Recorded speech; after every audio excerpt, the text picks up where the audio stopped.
Episode 179, Ironman World Championship with Elizabeth James. Welcome to the Pursuit of the Perfect Race. I'm Coach Terry Wilson, and with each episode, I bring stories of athletes to you that share their experiences at races in order for you to learn how to have your perfect race. We will hear stories from athletes of all ages, abilities, and races of all distances. So regardless of where you fit in, there's something in it for you. Thanks for spending some time with me today. Now let the pursuit begin.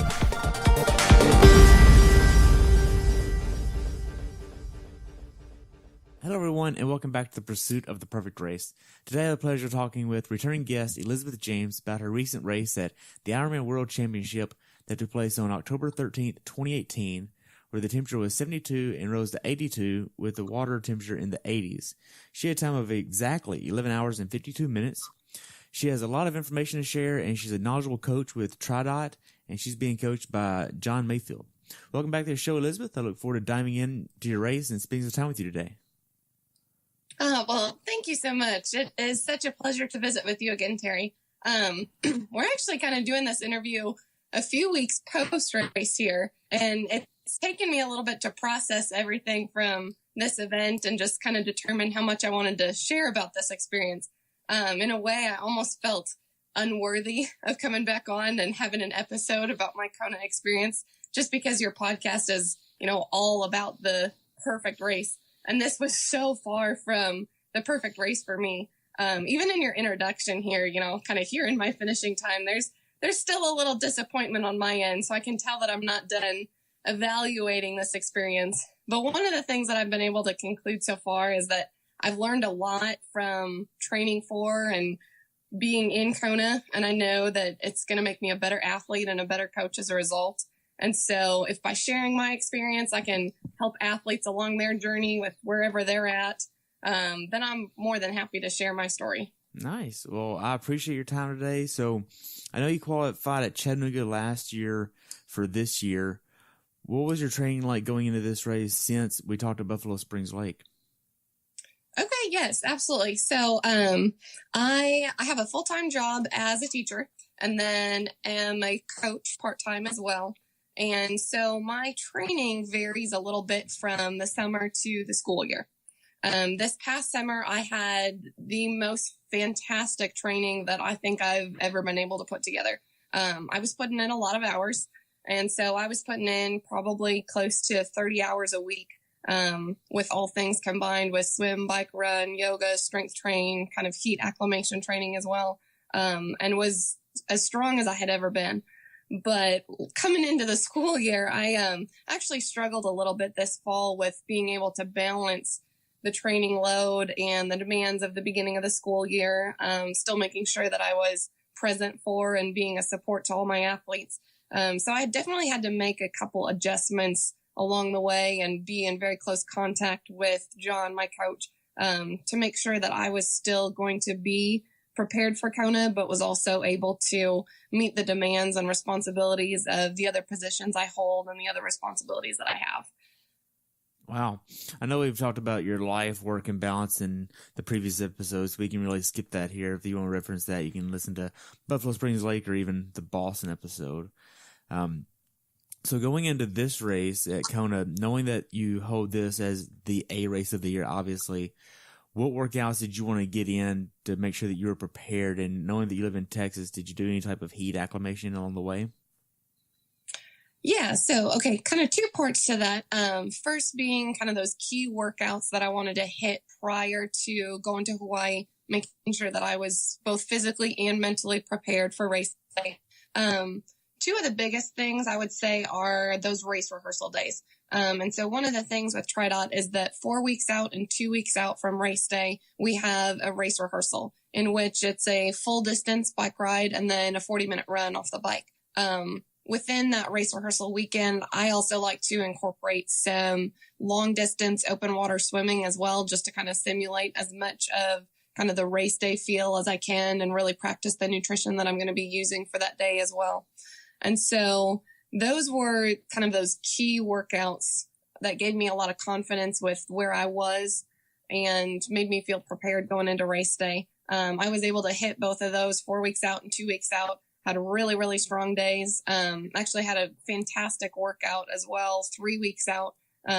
Was feeling just very, very strong, and was really looking forward to the race with how those sessions had been going. Nice. So what did those workouts and dress rehearsals actually entail? So with the race rehearsal, it's as much of a mock race day as I can make it. And so on both the race rehearsals, kind of leading into Kona, that really begins with the nutrition the day before.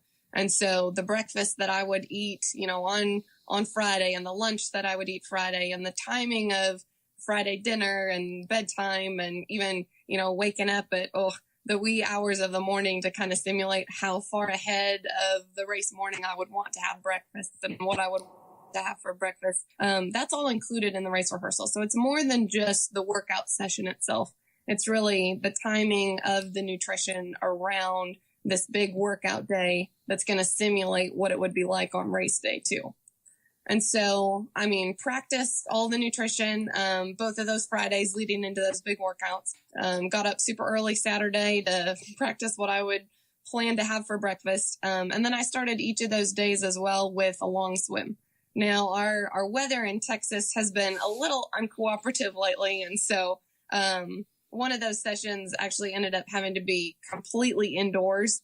And so it was, a long 4,000 meter swim in the pool that morning to kind of simulate a long race day swim, and then up onto the spin bike in the gym for hours and hours and hours, just trying to hold kind of a race pace for the entire duration of 112 miles, and then get off the gym bike. And thankfully the thunderstorms had passed by that time and could at least go outside for the run portion of the session and the day. Okay. So as far as your nutrition the day before and the morning of, what does this look like? So it's fairly basic.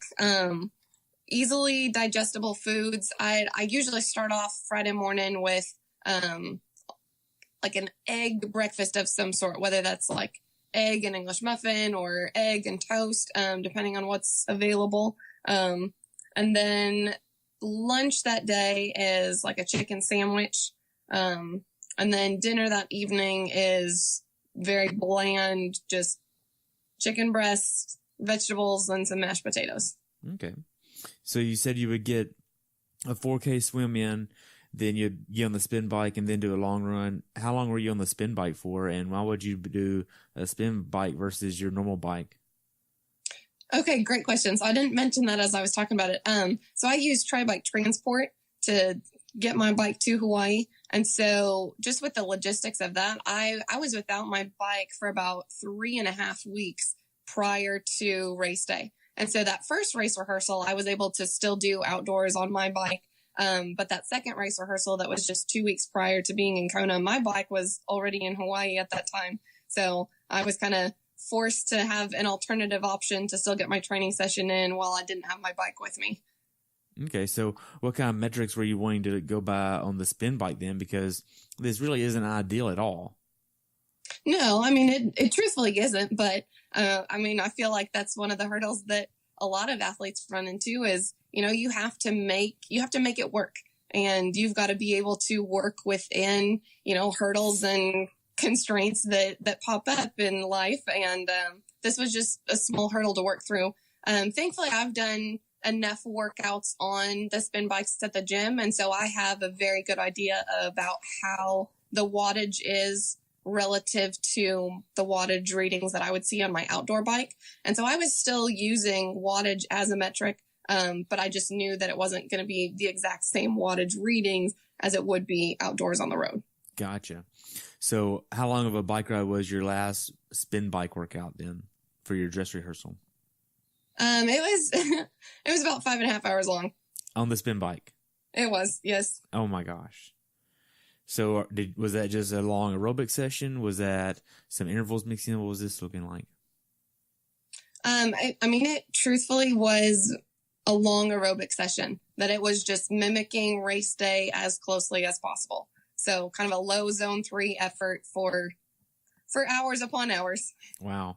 And then you got outside for a long run right thereafter? Yeah, so the run off the bike is just about 40 minutes, just enough to kind of get my legs under me, make that transition, but nothing that would be too taxing on the body and completely exhaust me for the upcoming sessions that I still had in preparation. Wow. So to kind of go more into your training here, were you doing strength training or core training or yoga or anything like this along the way? Yes, and yes. That definitely was a huge priority for me this summer. And when I was training for, those 30 hours a week, the recovery was an absolute necessity. This is actually something that kind of caught up with me a little bit at the start of the school year. So in the summer, as I was training with more and more hours, I was also really diligent about making sure that I was recovered well from those sessions to be able to continue training at such a high volume.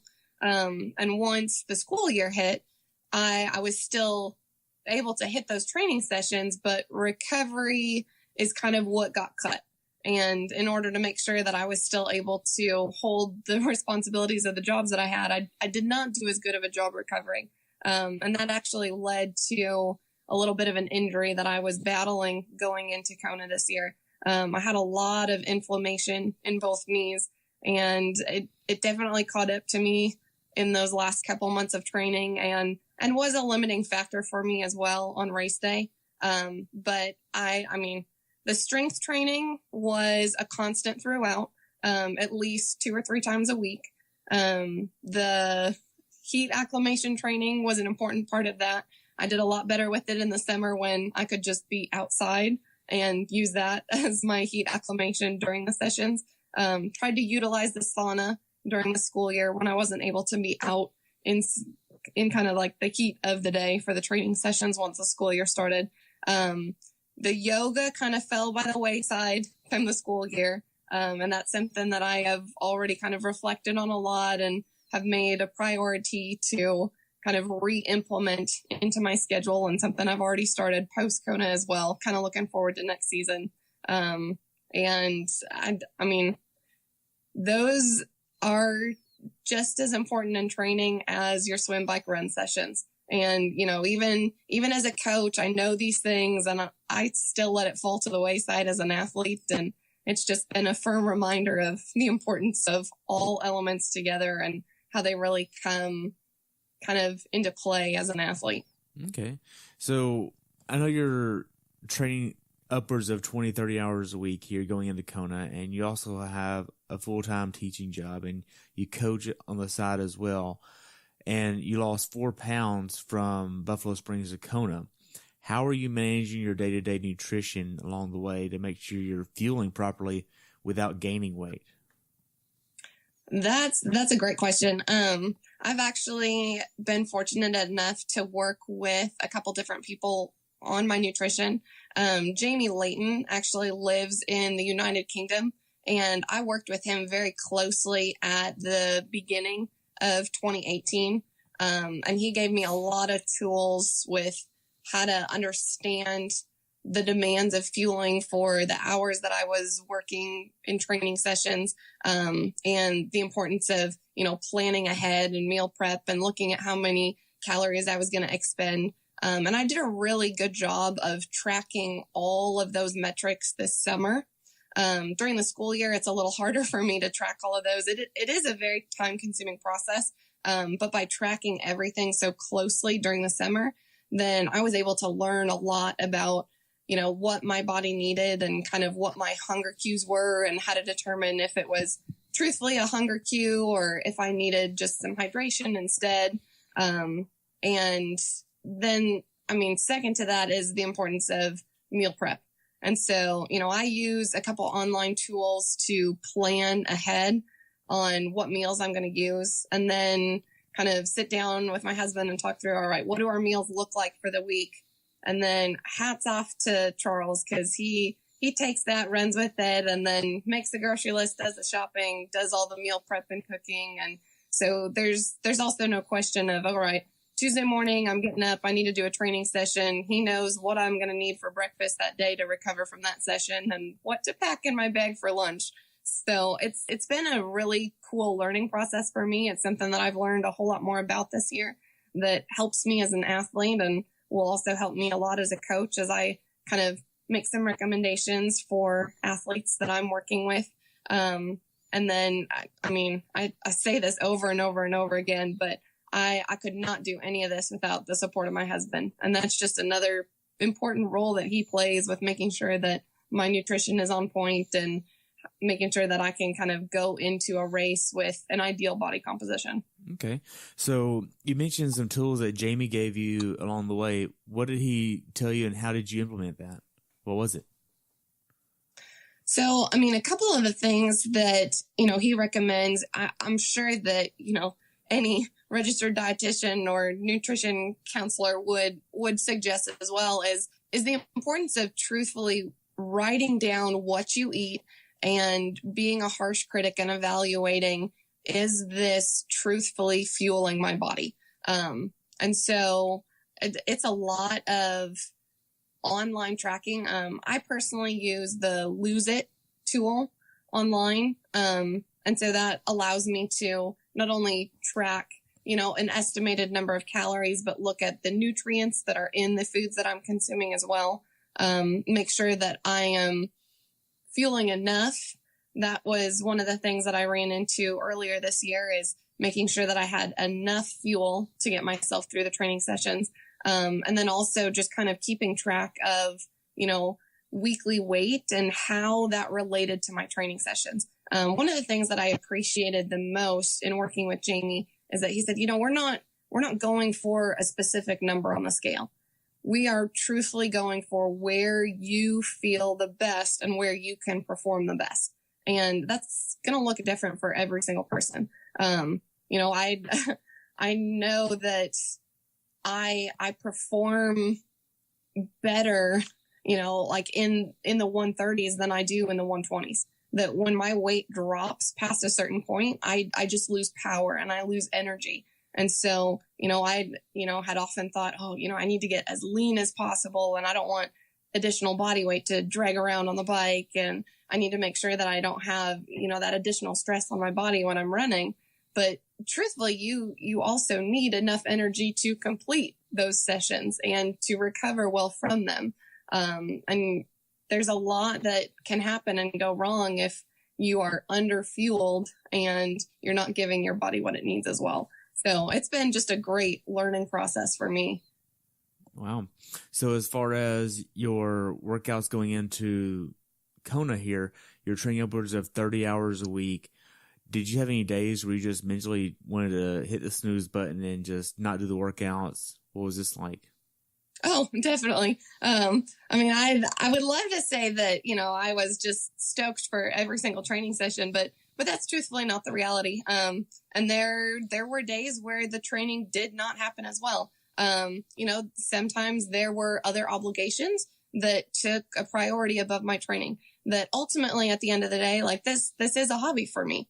And, if I had work responsibilities that needed to be taken care of, then that's where my focus needed to be. And that's one of the things that my coach has just been fantastic about. He is very realistic in terms of expectations for athletes that are not professionals. And I tend to feel really guilty over missed sessions. And he is a great reminder that, we're not striving for perfection in training, that long-term consistency is key. And the reality of it is you're going to miss a day or two here and there. The other thing, and I believe I've talked about this a little bit before, is just kind of reminding myself that I have the opportunity to do this. And so this is such a blessing to be able to train and compete and travel to race. And when you keep that in perspective, it makes it a lot easier to go and train. Reminding yourself that this truly is a blessing and an opportunity. And some people would, wish that they had that opportunity and maybe aren't able to at this time. So keeping it all in perspective, being grateful, reminding myself that long-term consistency is key, and day-to-day perfection and a perfectly checked off training schedule isn't the ultimate goal. That all helps. And it makes those tough days a little easier to digest. Right. So to transition a little bit, we'll back up to when you got your slot for Kona at Chattanooga last year, and in between the time that you actually left to go to Kona. When did you book your tickets? How many people went? When did you book your lodging, rental car, all of this stuff, and how much was it all? Okay, yes. So definitely a lot of logistics there with the travel and the preparation to make that trip a possibility. So very soon after qualifying in Chattanooga last year, I had visited with my family and kind of asked them, their interest level in going and supporting me at that event. And we decided kind of as a family that we were going to make it a family vacation in addition to me racing. And so in Kona with me, my husband went, and then my parents and my brother and sister-in-law. So we were looking at lodging and flights for 6 people going into Hawaii. Additionally, we decided we weren't going to stay just a few days around the race. We were going to truthfully make it like a week-long vacation and have the opportunity for us to all catch up a little bit. And, the race was there as well as a high priority, but not the primary focus for everybody as well. So I would say, goodness, I can't remember the exact month, but I know that before spring break of last year, so I would say probably early 2018, we had lodging and flights already booked for the 6 of us. Since it was the 6 of us going, we debated for a while about hotel rooms versus like renting a house. And I mean, cost wise, it made a lot more sense for us to rent like an Airbnb where all 6 of us could be together, versus 3 separate hotel rooms. And it was more cost effective as well. So we ended up renting a house for the 6 of us. So it was like 3 bedroom, 3 bath. That was along the run course. And that ended up being just, a fantastic way for us to spend the time together. Cause then we also had, a living space, and we had a kitchen where we could do meals together. The place we rented was just beautiful, had a really nice outdoor area with a grill and a big outdoor table. So we got to enjoy some time there outside as a family. I forgot where else I was going to go with that, but, So how much was the lodging right there? It was very expensive. It was cheaper than doing 3 hotel rooms for all of us, but it was still about $6,000 for us to stay there in the Airbnb. And the airfare from Dallas, what was that like? So airfare is about $1,000 a person. So, kind of looking at the budgeting portion of this, I would say that it's safe to say that any participant doing Kona should budget probably around $10,000 to participate. Really? But you've got the $1,000 race entry fee. You're looking at, $1,000 a person in terms of flights to Kona. Lodging, will vary a lot in terms of how many days you're going to stay there and what type of lodging you want. I know that we were probably on kind of the upper end of lodging expense because we were there for an extended period of time and had a house. But that's really what fit our family's needs for that vacation as well. You're also looking at bike transport, your food expense when you're there. We were able to, have quite a few meals at the place where we were, but you're still spending money on groceries, and there's a little bit of a cost difference just in terms of picking a couple of things up from the grocery store as well. And then you've got those, I say minor expenses, but those smaller things that just add up leading to any race. Like what? You've got your sports nutrition costs, both, you're consuming a lot during training, and then for the race as well, bike tune-up, replacement tires. By the time that you get near race day, you've probably put a lot of miles on the tires that you've been riding outdoors. So I always like to replace those prior to a race so that I'm not taking any big chances come race day with how thin I might have worn them in training. For me, I was battling a lot of issues with my knees going in. So frequent sports massages and a little frequent visit to the chiropractor was kind of something that I needed to budget for as well. So, there's, those small costs leading into it that when you put those with the larger things of airfare and lodging and bike transport, I haven't added it all up purposefully because I don't really want to know what the final cost was, but just on estimate, I would say that, anybody looking to go, it's going to be something that you need to budget for. And I don't think 10 grand is unreasonable to put aside for that experience. And that's just for you and your husband going. That's not counting your other 4 family members. That's just you and your husband, right? Well, the lodging was for the 6 of us, but correct. Yes, that's not taken into account their airfare and their food and anything they would have done while on the trip. Now, did y'all get a rental car? Oh, yes. Yeah. I didn't even put that into the estimated budget. So, yep, add that on top of it too. And wow. That's an additional expense for sure. Man.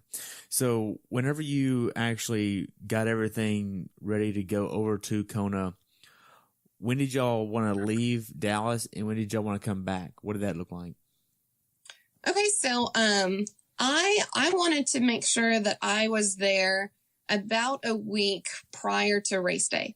And so my husband and I flew from Dallas on Sunday, October 7th. So that gave us really like 6 days prior to the race. I wanted the opportunity to be there and do some of my last training on the course to be able to kind of scout out the course a little bit more than just the race elevation maps and what I've read about, what I've seen on TV the past few years. Additionally, I wanted to be able to just kind of do any last, oh goodness, that's the second time I've lost my thought train here. I don't remember where I was going with that one either, but do your last little bit of training on the island on the course recon? Yes. Yeah. I wanted to be able to kind of separate from work a little bit that last week as well. That I wanted to be able to make sure that I was fully focused on the event coming up and not still trying to write lesson plans and answer emails the day before the race. Okay. So you flew out on the 7th. When did y'all want to come back? Well, we definitely didn't want to come back, but the days that I had off from school kind of limited how long we were able to stay. I still took nearly all of my vacation time, and I am so blessed with administrators and staff members that understand that this was such an important thing for me in my life. And so I was able to take off until that following Wednesday after the race. So we were able to stay and still have a couple of days of true vacation that wasn't focused on the race after the event was over. As you're hobbling around. Yeah. So y'all flew back on the Wednesday after? Correct. Okay. So whenever you started researching the things that you wanted to do in Kona as a first-timer on the Big Island, whenever you first got to the Big Island on that Sunday, what are some of the first things that you wanted to do? Oh, I just wanted to see the course more than anything. And this was something that a lot of people had asked prior to us going, is like, oh goodness, like what are you going to do when you're there? And it's like, well, I'm going to race like this, it is a vacation, but I had a goal for being there. And my biggest thing was to be able to see and be on the course and just kind of be in the place that I've spent years reading about and seeing on TV. So I wanted to go to Digby Beach. I wanted to swim on the swim course. I could not wait to pick up my bike and ride on the Queen K. And I knew that, any training ride I had, I wanted to be out there and just enjoy, the opportunity to be where the greats of our sport have been. And same thing with the run course. Like I wanted to go and I wanted to be in the energy lab and I wanted to, see where we were going to make the turn on Alihi Drive for the finish. And so my biggest excitement was just being in the place where, our sport has grown and being on the course and training on the course. So we didn't do a lot of what I would say are like touristy things. Basically day to day, it was just like, ooh, which part of the course are we going to explore today in today's training? Nice. So did you make it up to Hawaii before the race day? Yes. Yeah, we did. What was that like? Oh gosh. it was almost emotional just to kind of look at like, wow, I mean, you hear about it and you read about it and you see the pros on TV and it's the iconic turnaround. And then here we are. And it was kind of that feeling on race day too, that, you know, seeing it for the first time with previewing the course, it's like, oh, wow, like I'm going to be here and I'm going to be on this course. And then on race day, it was just a flood of emotions. It just, oh goodness, like I still can't even put it all into words with just how neat it was to be able to be there and think about the people that had been there previously. Wow. So as the time gets closer to the athlete check-in, when are you going to the athlete check-in in Ironman Village and checking out all the swag and all that fun stuff? So athlete check-in began on that Tuesday, and I went on Tuesday. I was anxious to be there and check in and just kind of, you know, kickstart everything that was part of the race preparations. So we checked in on Tuesday and got that taken care of, and spent some time walking around Ironman Village as well. I actually spent a little more time walking around Ironman Village than I normally do. Usually I'm like kind of an in and out, get checked in and then get back off my feet. But since I was able to go earlier in the week, then I really could kind of enjoy going around and looking at the different vendors and chatting with other athletes and kind of hearing their journey and what brought them to Kona. And so I'm glad that I had the opportunity to do that earlier in the week, because I know that, you know, had it been my typical time frame, that I would have been much more focused on making sure that I was off my feet and rested and out of the sun. But I was able to take advantage of that a little more in this venue. Okay. So you get all checked in. What was the check-in process like for you, and how much did you allow yourself to spend at the expo? The check-in process here was more formalized than other Ironmans that I've been at. And I mean, I should not have been surprised about that. It's Kona, but at the same point, I wasn't really expecting it either.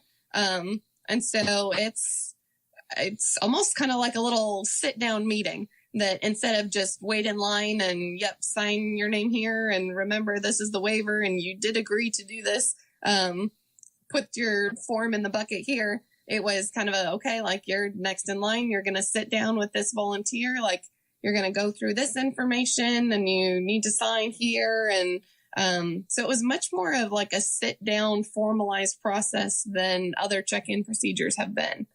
Then getting to the expo part of it, and the swag, I am still somewhat, I would almost say superstitious in that I don't like buying any of the race gear until I've crossed the finish line. Cause it's like, I am not a finisher yet. Come race day, who knows what could happen? There's always kind of that unknown element that no matter how much you're prepared, there are some hurdles that are thrown your way race day that you could not anticipate. And so I had debated with my husband a while for this. I was like, I don't think we're going to buy anything until the race is over. He's like, nothing? Like, what do you mean? Like, we are here. Like, you made it. You're a qualifier. You don't need anything that says finisher, but you're still here. You made it to this point. So we kind of agreed on a little workaround, and we walked around the expo, and I'm like, oh, that's kind of cool. Oh, that's kind of cool. And he would pick up a couple things, and he went to check out, but then hid them all away in a place where I didn't know about, so that after race day, if things went well, then we could open the bag and be like, oh, cool, some swag to go with it. And then if it didn't, then I was, supposedly not going to know what was all in there. And then there were no superstitions that were completely crossed. So you're one of the people that if you don't finish the race and all, you don't ever wear the stuff.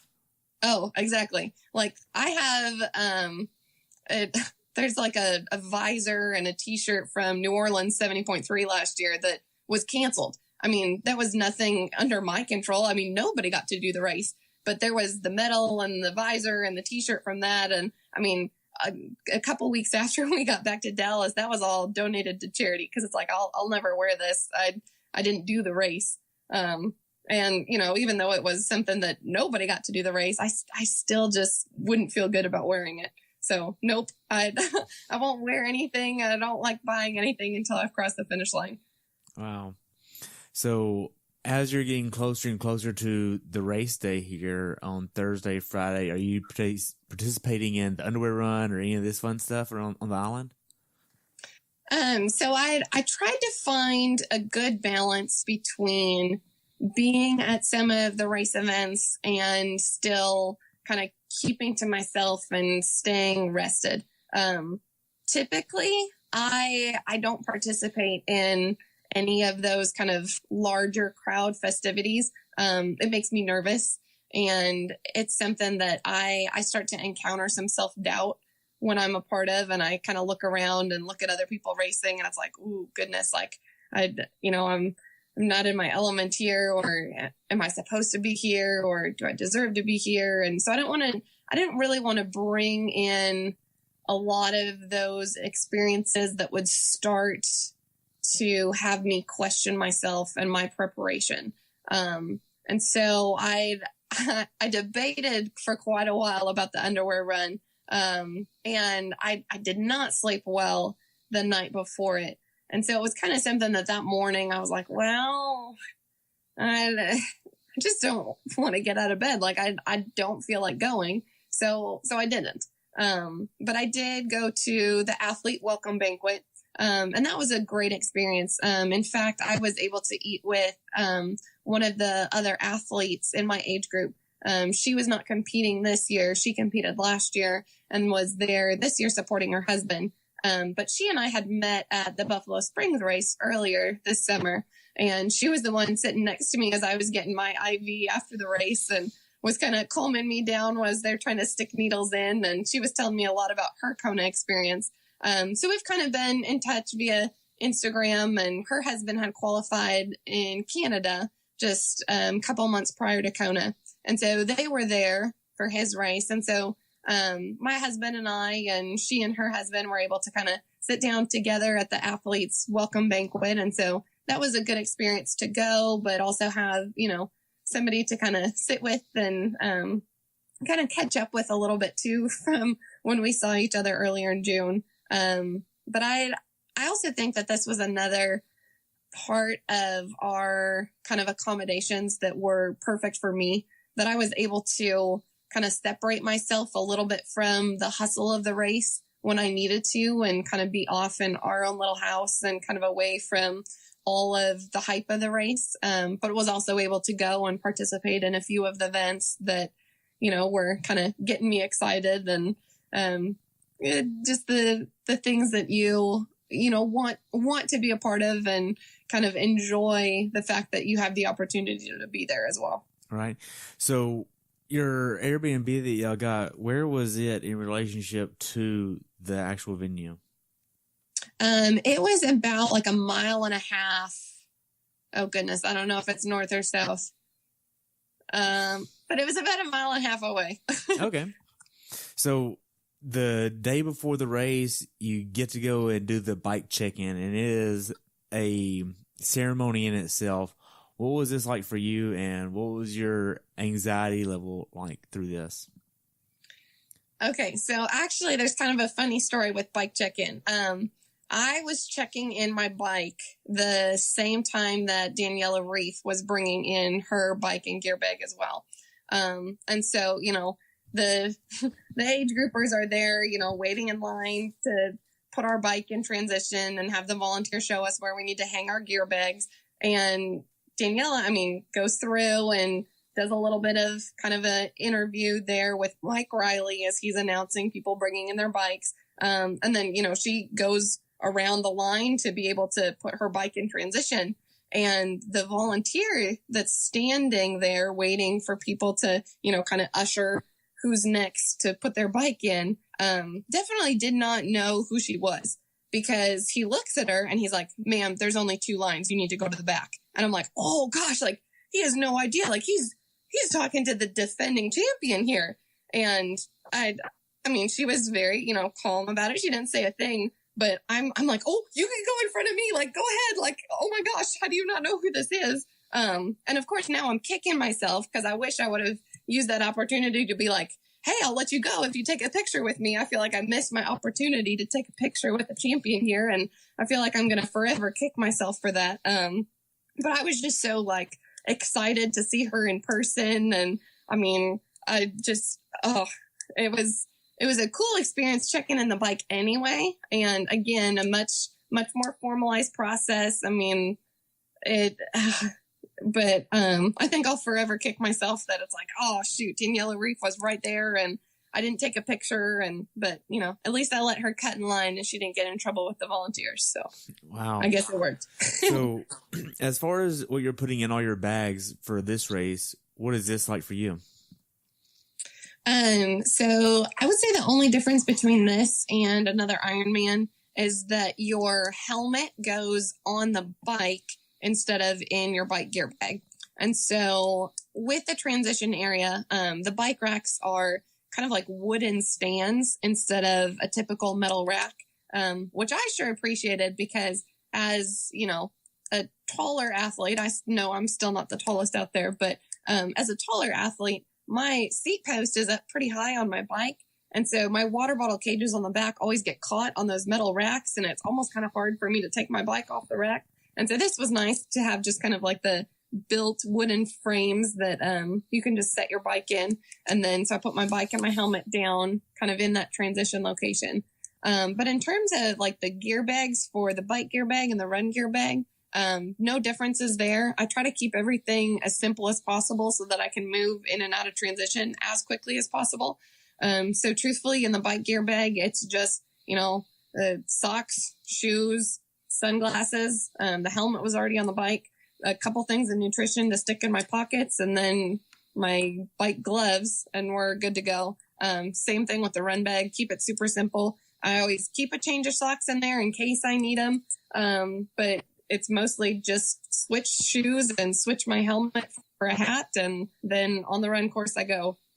As you're getting your bike and all that fun stuff in the bag or not in the bag, and on the rack and all this, the volunteers showing you where to go. What was your interpretation of the atmosphere there that day? I mean, everywhere is carpeted. It's wooden boxes everywhere. It's on the pier of Kona. And you've seen this in so many pictures and so many videos of the race, and you're actually on the pier putting your bike there. What was this like?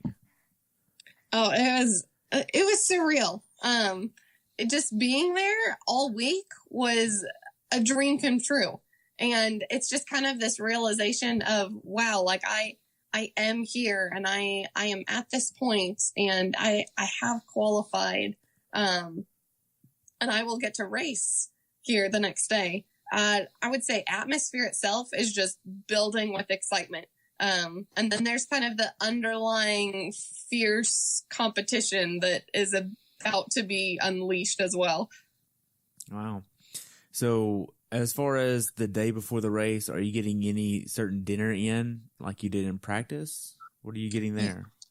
Yes. So, same dinner that I'd been practicing with, the chicken, vegetables, and mashed potatoes. I just, you know, super simple, super bland. I had my husband pick that up for us, and we had just kind of an early dinner with my family, ate about 5 o'clock or so, and then early to bed.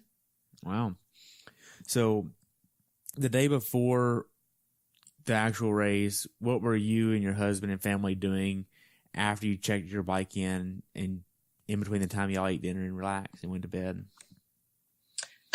A lot of it was just kind of sitting around and visiting, just being able to talk and catch up with what's happening in everybody's life. My parents live in Nebraska and my brother and sister-in-law live in Minnesota.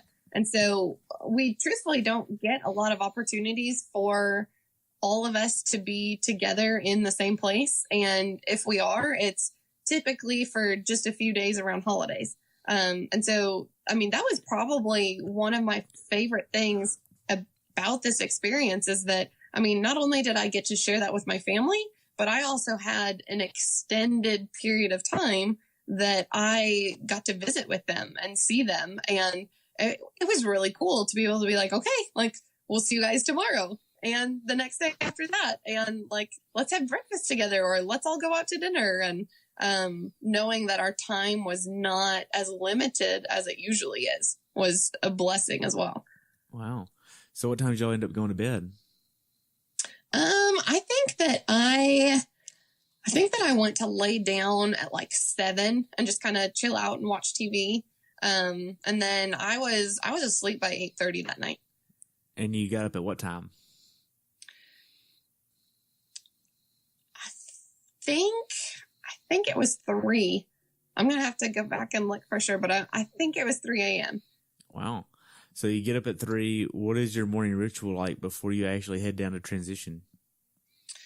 So morning ritual, I mean, everything is already laid out in terms of clothing for the day, and the timing chip and, like the warm clothes for the morning, although you didn't really need a whole lot of warm clothes for the morning, even if it was the wee hours of the morning. And so it's basically just kind of get dressed and have breakfast and then kind of wait that I need to be up early enough to have breakfast and let breakfast digest. But then there wasn't a whole lot that needed to be done right away just because all the preparations had already been taken care of. Filling a couple water bottles to take with me, but it was fairly relaxed, in that morning. And, we took care of a couple things that we needed to at the house, like filling the water bottles and having breakfast. And then my dad drove, my husband and I down close to the race start, so that we could, not have to walk that distance race morning and just kind of hop out and be nearby transition. This was a little different for me as well, with just kind of wanting to get there and be a part of all of the race morning, festivities and see what was happening. But I had a lot of extra time, just because the age group women are the last to begin the race. And so, I had my bike set up, the gear bags were already there, and it was like, okay, well, like now I just kind of sit and wait. So was able to just kind of get what I needed to done in terms of the last little things in transition, and then just kind of sat with my husband for a while. We're not saying a whole lot. There's not a lot of words on race morning coming from me, but just kind of sat and be there and kind of absorb everything that was going around. Okay. So you mentioned that you filled your water bottles at the Airbnb versus using the water at transition. Why is that? Oh, just because, I never know what the water situation is going to be like. I mean, IRONMAN does a good job and they'll have enough, but instead of me trying to locate where water is or wait in line to get water, I just like to have it prepared and done and take it with me. Just one less thing to worry about. Okay. Because I actually interviewed somebody else that did this race, and they said that there were no gallons of water anywhere in transition. Oh, well, good to know. I guess a good thing that I did take care of it before I went. Yeah. So as far as getting everything set up, you're putting right at 115 PSI on your wheels, same as you did in Buffalo Springs, or are you going a little bit lower here? I did 110 for this race. As I was training over the summer and those last couple races in the fall, I'd been running 110 on all of those race rehearsal rides, and kind of those last months of preparation. So I stuck with what had been working in those last few months for me. Okay. So whenever you get done in transition, you head out and you just literally wait because you're in the last wave to actually get going of the day. The male pros go, where are you at when their cannon goes off? This sounds so bad, but I honestly was just in the hotel nearby, still just kind of chilling out with my husband. I knew that I would not have a very good opportunity to really see their start. Or if I did see their start, then it would be, me kind of going back into transition by myself. And so, I was just kind of there with my husband. I didn't officially get to see it, which makes me, maybe I'll regret that a little bit, but, I also was at the point where I didn't really want to be by myself. I was just kind of ready to chill out and be with him. And, be off my feet before the long day. Right. So whenever you actually get in the water, when do you actually start heading that way? I would say probably about half an hour before my wave start. I, got everything ready for my swim. So cap, goggles, earplugs, my swim skin on. And then there's a little bit of a lagoon area on the other side of the pier. And so I did some warm up in there, just some easy swimming, a couple lengths back and forth, I guess you could say, where it was a little faster turnover, kind of more of like a race pace, just to get myself warmed up and kind of mentally prepared for the swim start. And then kind of lined up with the other age group women and started making our way over to the swim start once the male age grouper cannon went off and they began. And then, then it was us starting to go into the water and head over to the start line and tread there for a little bit and get on with the day. Wow. So have you swam in the water here before race day? So yes, I did quite frequently before race day. But this was going to be my first ocean water swim. So all of my other races have been freshwater. Although I did Galveston 70.3 a couple of years ago, but I still wouldn't say that that's necessarily ocean. It's not on the ocean side. It's more in the bay. So this was something that I was actually a little bit worried about and wasn't quite sure how I would handle, just having done all my preparation in freshwater. And so we arrived on that Sunday before, and Monday, Tuesday, Wednesday, Thursday morning, I started off my day with a practice swim.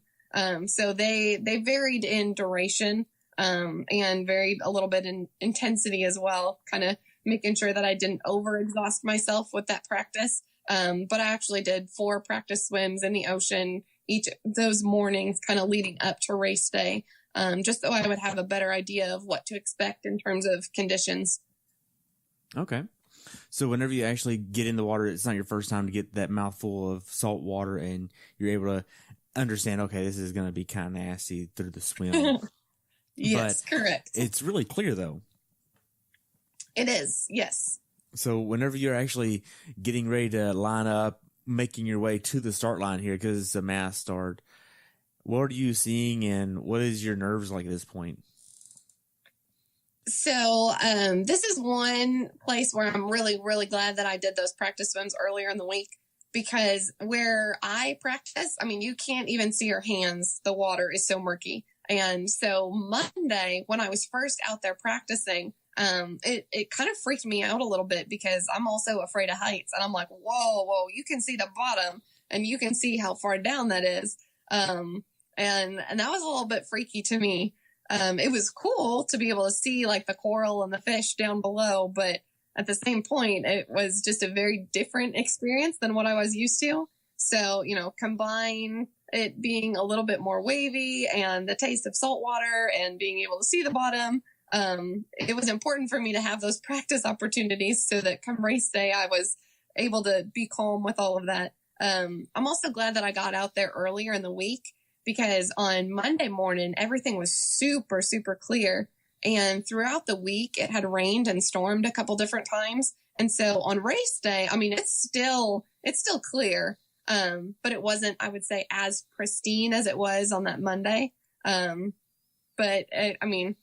Leading into the start, I was glad that I had done those swims and kind of knew in terms of conditions what I was going to get in for. There's still a lot of nerves for me beginning any race, even if it doesn't involve swimming, but swimming is my weakest discipline. And so I always get very, very anxious before the swim start. And I mean, you combine anxiety about the swim with it being a little different conditions than I'm used to, and a mass start where it's going to be a washing machine, and the fact that this is the big stage, this is Kona, and nerves were just through the roof that morning. Right. So whenever you actually get going and the cannon goes off for your swim. What is this like for you?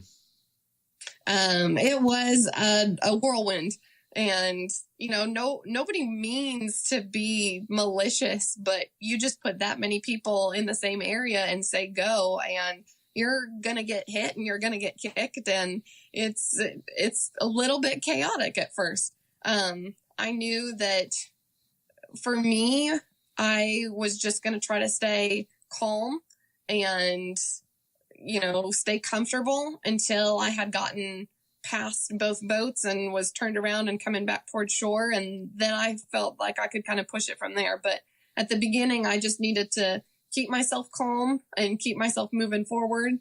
Understand that it was a race from the get-go, but not to push too hard and kind of lose my breath amongst all of the swimmers that were there in kind of that mass beginning. Right. So are you wearing a watch for the swim, or are you not wearing a watch? What are you doing here? I did wear my watch. Debated about that a little bit, but I was really wanting to have a reference point as I started back towards shore. I was really hoping that I could be under 35 minutes when I had turned around that second boat and was headed back in toward land. And so I really wanted to be able to wear my watch and just take a glance at it, especially because, since the water was clearer, I would actually be able to see it. In some other events, like it's almost pointless to wear a watch, because unless you're going to stop and pull your head out and take a look at your watch, there's no way that you're ever going to be able to read what time it was. Right. But here, that actually was a possibility. And that's where, like, the beginning of the swim, even though it was chaotic and you do feel kind of like you're in a washing machine, it went very well for me. I was able to turn around that second boat and looked at my watch, and it was 34 minutes and some change. And so I was like, oh, perfect. Like, this is exactly what I wanted. Like, I'm on my race plan from the beginning. I can push it in a little bit more, coming back in toward transition, and I'm starting my day off well. But that's, I think that was the only time during the race that I'm like, all right, things are going my way, because soon after is just where all of this struggle began. I have never cramped up in the swim, and I can count on one hand the number of times that I've cramped up during a swim training session. And I had a lot of issues with that on the second half of this swim course. Both feet were cramping, my calves were cramping. And so I definitely was not able to sustain that same pace that I was going out on kind of the return back toward transition. Wow. So you mentioned your actual race plan here.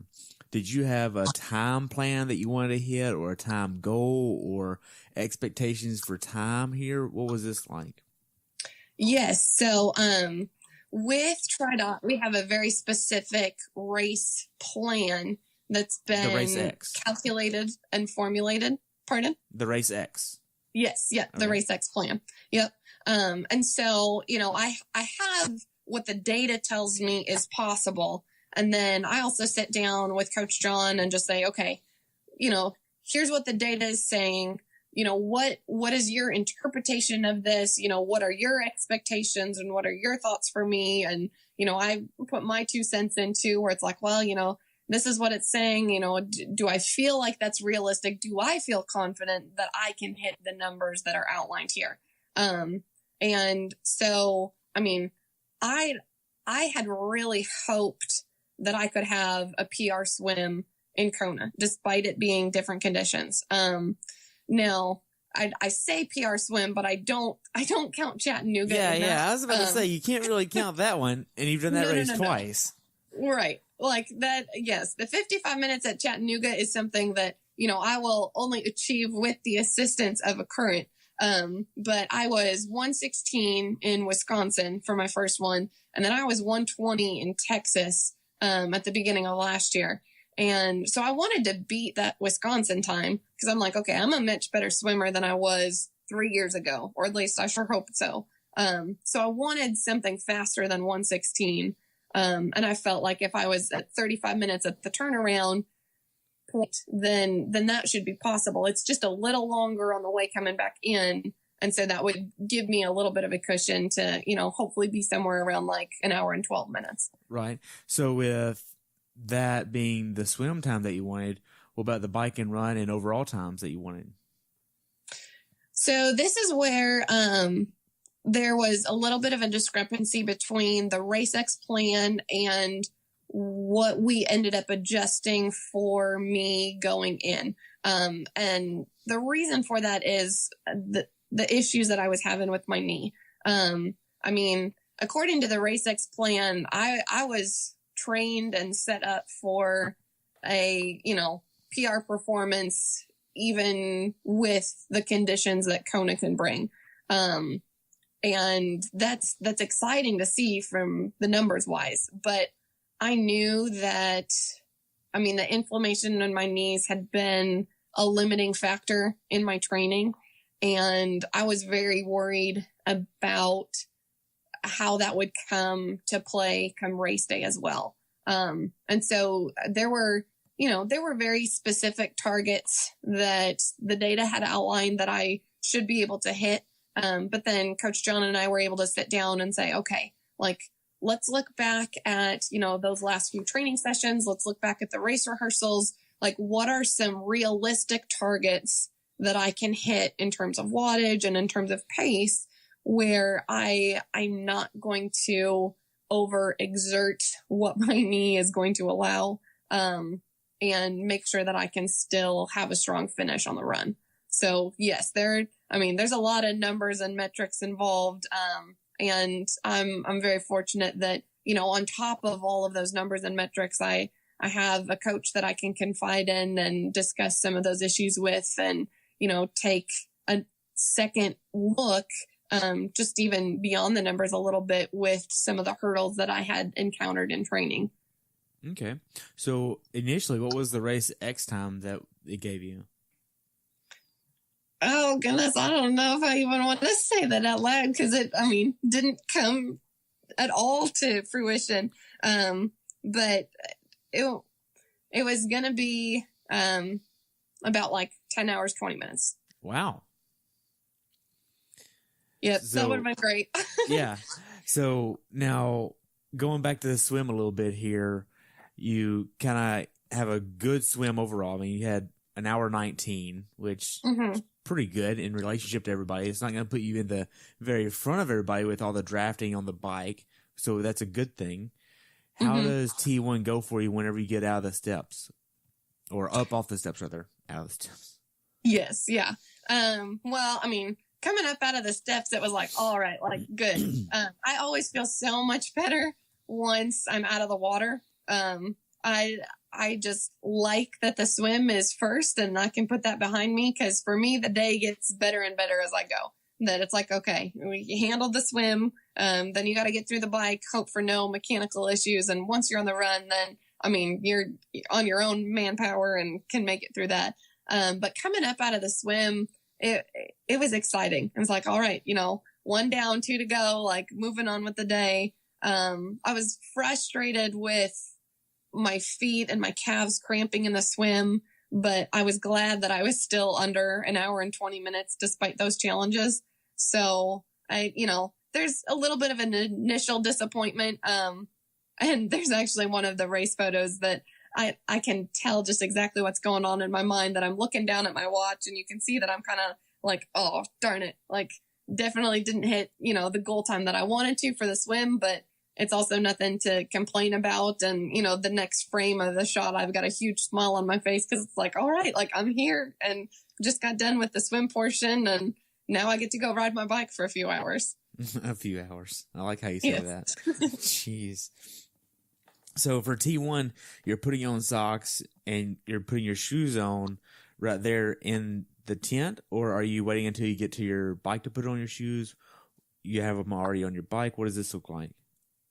So I put on socks and shoes in the tent. I have not yet been brave enough to master the flying mount on the bike and being able to leave my shoes on it in order to make that transition a little bit faster. It's something that, I'm always in awe of watching everybody else do it, but I'm so afraid to hurt myself while trying to practice that those couple seconds aren't precious enough to me yet that I want to take the time and the risk to learn. So I'm putting on my socks and shoes in the change tent and then clomping around on my cleats on the pier. Okay, because I know it rained the day before after bike check-in, and all the carpet was soaked. Oh, yeah. It was huge puddles everywhere.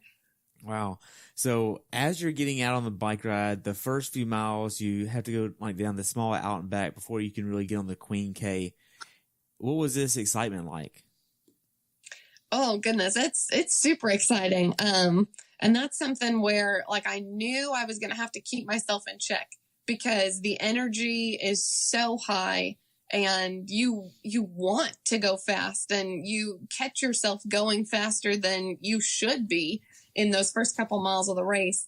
And so that was something that I knew I was going to have to just stay in control of and make sure that I was watching my heart rate, watching my wattage, and not getting too caught up in, racing those initial miles, even with the tremendous crowd support that was surrounding us. Wow. So did you have a certain power goal that you wanted to hit here, or a heart rate goal, cadence goal? What was this looking like? Yes. So, kind of all three, and kind of wanted to monitor all three throughout and make sure that I was hitting the targets that I wanted to. I actually have all of my race plan printed out and like in a plastic bag that's duct taped to my arrow bottle so that I can always reference it. So then those last couple miles when your head is all fuzzy, it's not like, oh goodness, what was my power supposed to be? And it's right there in front of me. So I know without question. For me, I kind of have a maybe a little lower cadence. That's something that I'm still working on. Really? Yeah, for me, like 86 to like 87 is kind of where I end up falling in all of my long course racing. And so, that's what's comfortable for me. And so I knew that was still probably going to be about my target cadence for this event as well. And then in terms of power, that was something that was kind of adjusted a little bit based on the knee injury. So for this event, I was targeting between like 175 and 185 as an average power. And I will say that the knee was a limiting factor, and I was not able to even hit kind of some of those adjusted readings that I had hoped. But I did go in with a very specific plan of what I wanted to have in terms of power on the sections that were flat, kind of what I was targeting for power on like the climb and those miles up to Javi. And then, some of those like shorter climbs, what I was hoping to target as well in terms of wattage and heart rate. It sounds like you were using something like Best Bike Split for this. And I did not use Best Bike Split, but I know like their programming with like the different segments of the course and how there would be different wattage and heart rate readings based on that. And TriDot does that as well with, what are we looking at in terms of wattage for elevation, and what do we want to make sure our heart rate never exceeds on a specific climb to make sure that you're not overexerting yourself. Yes. Okay. So going into Kona, what was your FTP at before you actually got there? Oh, I'm trying to do the math now. I was able to hold 280 watts for the 20-minute test. So whatever 95% is of 280 watts. Okay. So whenever you actually got out to the Queen K, what was it like riding on the Queen K, knowing that this was the World Championship and this is like where everybody likes to watch the race? Oh gosh, it was awesome. Our conditions that day were more mild than they've been in the past. And so, yeah, there was wind and there was heat, but it was not nearly as bad as I was anticipating. And then just the sheer beauty of the island and riding on the Queen K was fantastic. That, you look over and you see the ocean and, you see all the lava fields and the different terrain that you encounter, and then the climb up to Javi and kind of how that differs from, the lava field that you were just in it's just, I mean, it's the best tour of the island there is. You're going up and down the coast and you're getting to see every inch of this place where you are, and it's fantastic. Wow. So from a nutrition standpoint, you're going to get in about 200 calories an hour here. What was your nutrition plan, and how would you know to alter this along the way if something happened? So nutrition plan was to, as you said, kind of take in about 200 calories per hour. And I do that with a combination of liquids and solids. And so in my Aero bottle, I have a mixture of UCAN super starch and some electrolytes. And then I supplement that with little pieces of bonk breaker bar to make sure that I'm getting the 200 calories per hour. In terms of making adjustments on the fly, in the past couple of races, I've been able to limit any kind of adjustments that I've needed to make. I know in Buffalo Springs, I had to make a couple adjustments in terms of electrolytes because I had forgotten my salts. And so then I took in more Gatorade in the aid stations than I would have usually. But this was something where I had encountered some stomach issues that had never cropped up in any of my other racing. Really? And so well, that's a good question. This is something that I'm still kind of going back and working to pinpoint. I used the same nutritional strategy that I did in Texas and Chattanooga. And it worked wonderfully for me in both of those events. And it was the nutrition strategy that I had practiced for Kona as well. But about mile 10 of the bike, I started to just not feel so great. So and early on, it was a stomach ache, and it was like, oh, that's not good. On the bike, it was more of an annoyance and a discomfort than a limiter. But that was going to later show up and be a big detriment to my run, later in the day. And so one of the things that I've been able to pinpoint is that, it is a warmer environment. Now, Texas and Chattanooga were both still warm weather races, but Kona was still warmer than either of those. And I had mixed my UCAN in the Aero bottle, that morning in transition. Right. And it had sat out in the sun. And then I had my special needs bottle of UCAN that I picked up later on throughout the ride. And that had been kind of simmering as well. And so I do think that there's a big factor in that I had those bottles pre-mixed.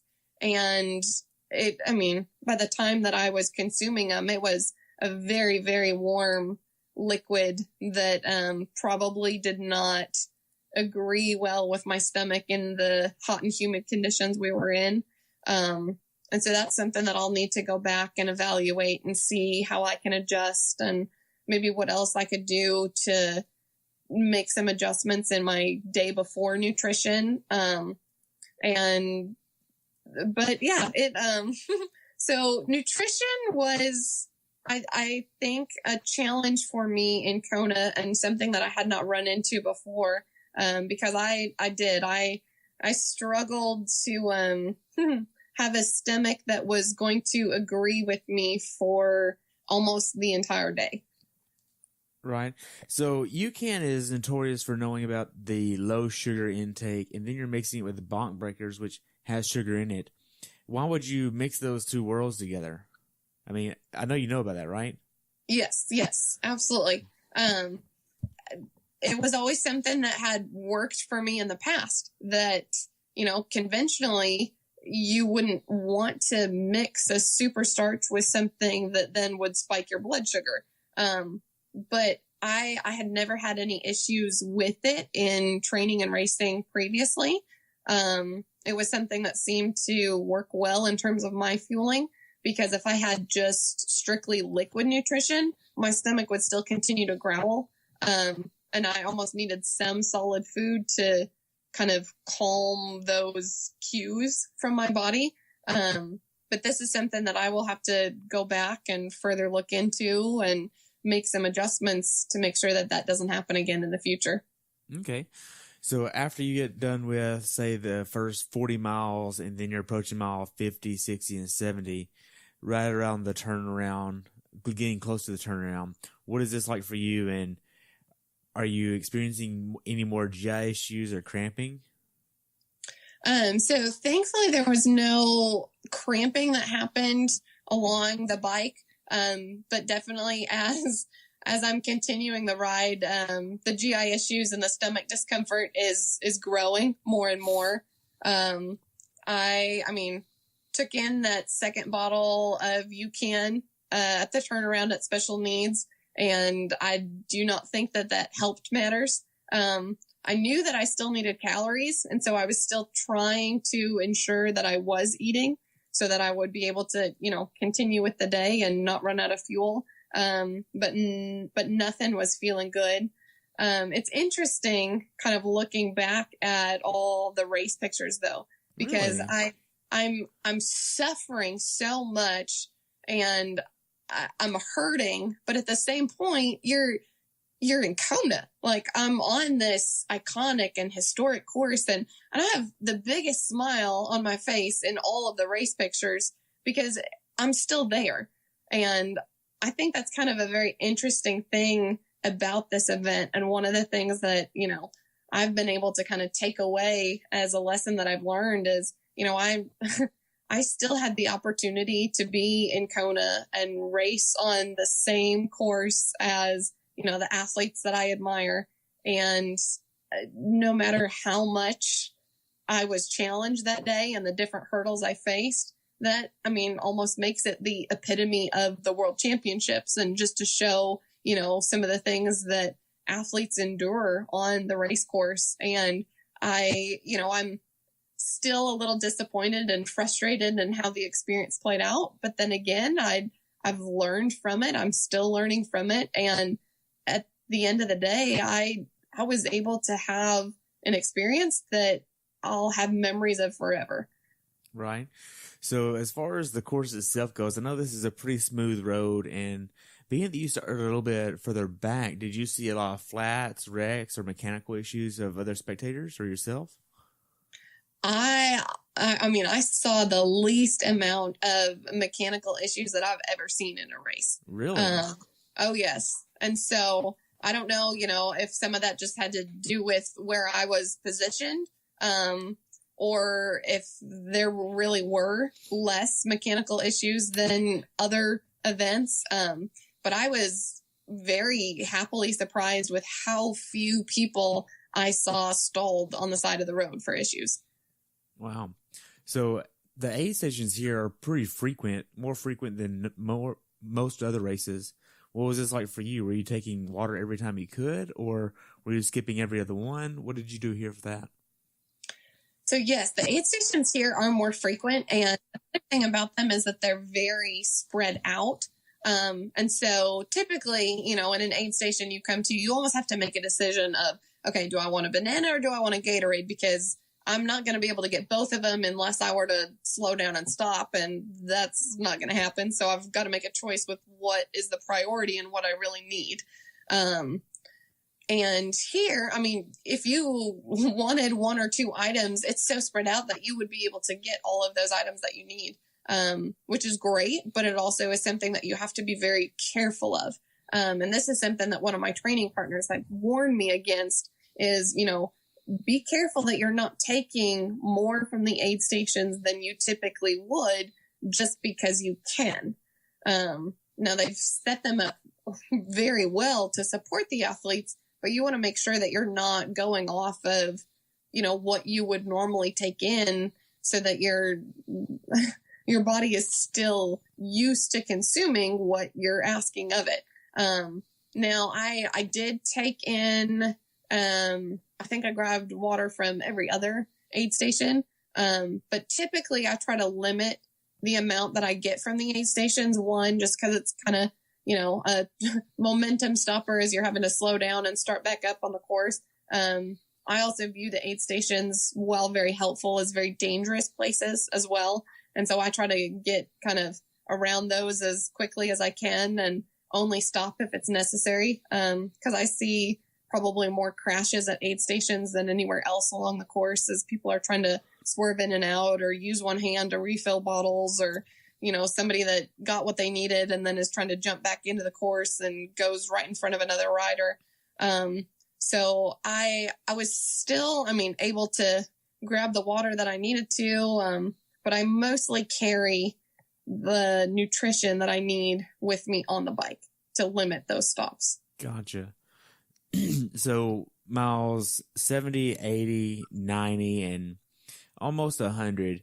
How are you holding up mentally? Because by this time you realize that you're not hitting your power goal. You're not hitting your time goal and speed goal that you had expected here for the day. And is this playing a toll on you at this time? Yes and no. And I say yes and no because at times it was, and at other times it didn't matter. It was very much a roller coaster of emotions, with going back and forth between being super frustrated that it wasn't coming together, and being like, gosh darn it, like, this is Kona. I've worked so hard. My training was good. And I'm so disappointed that my knee is a limiting factor in my performance right now. And then, a little bit later, it'd be like, okay, but remind yourself, like, where you are right now. Like, you are riding on the Queen K. Like, this is a dream come true to even be there. And then it'd be like, all right, good. Like, this is, dream come true, and stay focused and just push what I can. And, not that much further till the run. And then, it's like, oh, but then the run. And then I start getting ahead of myself and thinking like, oh, how's the run going to go? And no, I'm really going to be further behind on my goal time. And so it was definitely kind of a back and forth. And I had to keep reminding myself, like, I am here. I have the opportunity to be here, and things, are not really going my way today. But I still need to have that attitude of gratitude and remember that this is a fantastic experience. So what are some tactics that you use to kind of get out of that negative headspace? One of the things that I've done for each of the long course races that I've participated in is, the week before the race, I sit down and I make a list of 140 people. So 140 people that have supported the journey to the starting line. And so, I kind of do it by segment as well. A little bit with like, okay, who are two people that really have helped me with my swim and get me to the starting point of the swim? And, who are the people that have, been with me on some of the bike training rides, or been with me in spin class, who are my spin instructors, like, who has helped me with my strength work to have the leg strength to be able to turn these pedals over. And, who are the guys at the bike shop that have done the fit and who have worked on my bike. And, I continue to make a list of those 140 people before each event I do, so that I can kind of remind myself of the community that helps get me to the starting line and to the finish line of these events. And so one of the things that I kind of think about on the course when I'm having those tough moments is, I don't have all 140 miles memorized. But I kind of think about like, oh, I can't let this person down on their mile.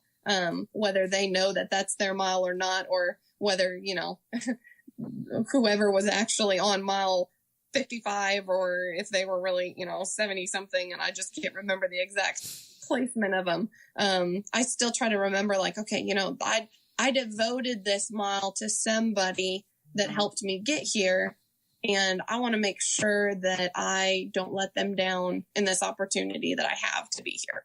Right. So as you're getting closer and closer to the end of the bike here, you're approaching where you can start seeing runners on the run course, and then you can take the turn into transition. Are you doing anything to prepare yourself to start running? Typically what I'll do is I'll use a little bit of a lighter gear and a little higher cadence just to get my legs turning over a little bit faster in preparation for the run. As I mentioned earlier, my cycling cadence is a little bit lower than my run cadence. And so to kind of help make that transition, I do try to pick up my cadence a little bit in those final miles before transition to help make that switch to running. Okay. So whenever you get to T2, how does T2 go for you? Well, T2 was all right. Kind of switched what I needed to. This is the first race where I've actually taken the time to put on some sunscreen. Usually I just know that I'm going to get a little bit burnt on race day, but I don't like taking the time to put on sunscreen. And so I actually did stop and took a little time to do that, both in T1 and T2 on that day, because I didn't think that the Hawaii sun would be as forgiving as it was up in the contiguous states for some of the other events. But coming out of T2 was a different feeling for me. As I was talking with my husband after the race, he was like, I knew you were hurting when you came out of T2 and came over and gave me a hug, because as much as I love my family, I don't stop and say hi to them or stop to give them a hug on race day. I've never stopped on the course to do that, because when you're racing, you're on the clock, and those are precious minutes and precious seconds that could cost you later. But at that point, my finishing time was such a low priority. So coming out of T2, my husband was right there ready to cheer me on and with the camera, and I just came over and gave him a hug, and he could tell from there, like I wasn't really racing anymore, that, things were already hurting, and it was going to be a tough day, and it was going to be a fight to the finish for me in this event. Wow. So from a mental standpoint, how did you want to approach the marathon, knowing that a lot of this is going to be exposed, just like in Buffalo Springs, and this is going to be pretty hot on the pavement, and you're going to be out here for quite some time in the sun, exposed, and there's a lot of parts on this run course where there's not a lot of crowds at all, so you need to take in the energy where you can. How did you want to approach this? Yes, so one of the things at the beginning of the marathon is I wanted something to still be able to fight for. I knew that, my goal finishing times were well out the window, and that was just not going to happen. But I wanted to make sure that I didn't just resolve to walk the whole marathon and just finish. I still wanted to fight for something. And so I kind of calculated in my head, it's like, all right, all things considered, I still should be able to make the finish line in under 12 hours. And so I kind of put that in my head as, okay, I'm going to make this a goal that, I'm going to have to jog when I can and walk portions of it. But I'm still here to fight. And I knew that was helpful. The other thing that I knew was that in my special needs bag waiting for me in the energy lab were some Pepto-Bismol capsules. So I'm like, all right, if I can just make it to special needs, like maybe I'll get a little relief for all the stomach issues that I've got going on. And so that was kind of something that I was really looking forward to getting from my special needs bag. And then it was just, okay, one foot in front of the other, and keep that positive mindset that it is going to be a long day. And there were definitely points along the course where I got to that low point. It was great to see people from the Dallas area that were out there. I had a couple friends that were along the course that they were there cheering on either training partners or spouses. And their support was so meaningful. A couple fellow coaches from the Dallas area were down there as well. And then, to have my family on the course was the biggest support. Originally my family, was only going to see me a couple times, like in town, but they could see that it was a different day than I had anticipated. And, so my mom and my dad and my brother and sister-in-law were able to find a way to kind of take some of the back roads up more inland and find me in a spot on the Queen K where it's usually fairly deserted and not a lot of crowd support. So seeing them kind of on the way out on the Queen K and knowing that they were going to be there again on the way back gave me a lot of encouragement. And it was helpful to have them in a place where, you know, it wasn't the crowd support like it was in town. Right. So looking back on it, do you wish you would put the Pepto-Bismol tablets in your T2 bag as well? Oh, yeah, definitely. Wow. So miles 5 through 10, how is this going for you? Because this is before the energy lab and, well, getting into the energy lab rather. What is this like for you? It was a fight, and it was very emotional for me. I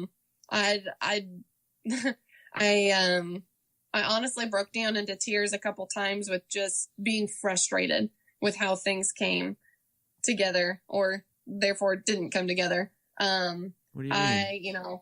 There were a couple, I had worked so hard on my run, and I had, dreamed of racing in Kona. And then I got to the point where, I wasn't racing, that I was merely surviving for the day. And that was hard to deal with. And so it was kind of that, roller coaster of emotions that I talked about on the bike, between like, this is fantastic, this is awesome to be here, like I have a huge smile on my face, and darn it, like this is not what I wanted, and I'm upset with how this is, playing out. There were definitely points where I had felt like I was letting down my training partners, that I had let down my coach, that I'd let down my family who had traveled so far to be able to come and watch me compete. But then, a couple miles later, then there they are supporting me and letting me know that, they are here to support me, whatever that looks like. So it was physically a fight, just with the GI issues that I was dealing with. But it was probably more so mentally taxing than anything, just kind of going back and forth between those emotions. Well, it seems like that you really had to allow yourself to understand that it's okay to give yourself grace in this situation. Yes. Mm-hmm. And at first you didn't really want to give yourself any grace. You wanted to keep your game face on and give it your best. But then the more and more it started slipping away, the more harder you were on yourself. How did you overcome that on the race course? Because if you're seeing your family more often, that means you can't cry in front of them. I mean, we can't do that. I think I know we're on the same page there. So you can cry after you see them, but not during. So What was this like? I mean, it was tough. And I think that that's one of the reasons too, that, after the race, it's taken me so long to kind of process through everything. Just because there were so many more emotions involved in this event than in previous ones that I've done. And, ultimately it kind of came back to, that list of 140 people. And it's like, okay, you know what? Like right now I'm feeling like I let them down, but just the sheer fact that I was able to list 140 people and one person for each mile of this event shows like how wide of a support system I truly have. And, they are going to understand, and they're going to be supportive of me. And I'm my harshest critic, and, they aren't going to care what the time clock says. That's something that I'll care about, but they're just proud that I've gotten to this point, and, they're going to support me in where this journey leads next. Right. So after you make your way to the turnaround, you get the special needs, get some Pepto. Do you start feeling any better? I do feel a little bit better. Another thing that was really cool about being in the energy lab area is I was able to run alongside an athlete that I've been in contact with for the past 3 years. So in 2014, I volunteered at IRONMAN, Wisconsin. And I mean, at that point, it was, you volunteered so that you got priority registration to be able to sit in the registration line the next day. And so this lady, Jenna, and I sat together in line in 2014 to register for our first Ironman in 2015. And so, I mean, as we're waiting there, because, oh goodness, we were, probably sitting in line for an hour and a half because we wanted to make sure that we got registered. We got to talking and found out that it was, going to be both of our first full Ironmans in 2015 in Wisconsin. And so we both had raced Wisconsin in 2015 together and have just kind of been in touch via social media over these past few years. She had qualified for Boston in this last year as well. And so her first Boston was 2018, as was my first Boston. And then she had qualified for Kona. And so she and I both had qualified for Boston around the same time frame and both qualified for Kona around the same time frame. And then we're here running together in Kona in the Energy Lab. And that was also just a really good reminder to me of this entire journey. And so seeing her and running with her in the Energy Lab, she also didn't have, the race that she wanted, but we both were able to kind of talk through some of that together and reflect on, 3 years ago, we were at the starting line of our first Ironman, and neither of us could have imagined where this journey would lead from that point. And so that was kind of a really cool opportunity for me to reflect and kind of remind myself that, this truly is more than just race day. And this whole journey is the reward. And with how far I've come in the past few years, you think about it that way, and there's no way you can remain upset. Right. So as you're making your way through miles 15 through 20, you're almost getting back into town, but you're still really far away. How's the nutrition going, and how's your headspace during these miles? Hey, everybody, I just want to say thank you for listening to the podcast, and I just want to let you know that I've enjoyed having so many people on this show, and I couldn't really do it without your support. Thank you so much for tuning in, listening, and being a part of what I'm doing. If you would, take a few moments to leave me a review over on iTunes. It would help me out tremendously, and enjoy the show. You're almost getting back into town, but you're still really far away. How's the nutrition going, and how's your headspace during these miles? Headspace is a little better. Had come to terms with, not being in the finishing times that I had hoped. But also realizing that, because I've been fighting through that, reaching the finish line in under 12 hours was still a possibility, and there was still a reason to keep fighting and keep going. Stomach is feeling a little better, and that could be because, the temperature is starting to dip slightly as the sun is starting to go down. Could be a combination of the Pepto-Bismol. I was not taking in enough nutrition near the end of the run, but I was afraid of what would actually sit and what might come back up. So still quite a bit of water, making sure that I was staying cool. But not a lot more in terms of nutritional intake. Cause in like those final 6 miles, it's like, okay, like I've got enough to be able to get myself to the finish line, a couple calories here and there from, a swallow or two of Coke or Gatorade, but not trying to force any solid foods anymore. Right. So as far as your body, are you experiencing any pain anywhere? The knee was painful throughout the entire time. So that's hurting. But no more than it had been in those final training sessions. And still a lot of stomach discomfort, but outside of those two areas, no. Okay. So as you're getting closer and closer to the finish line, You're entering the last 10K at this point.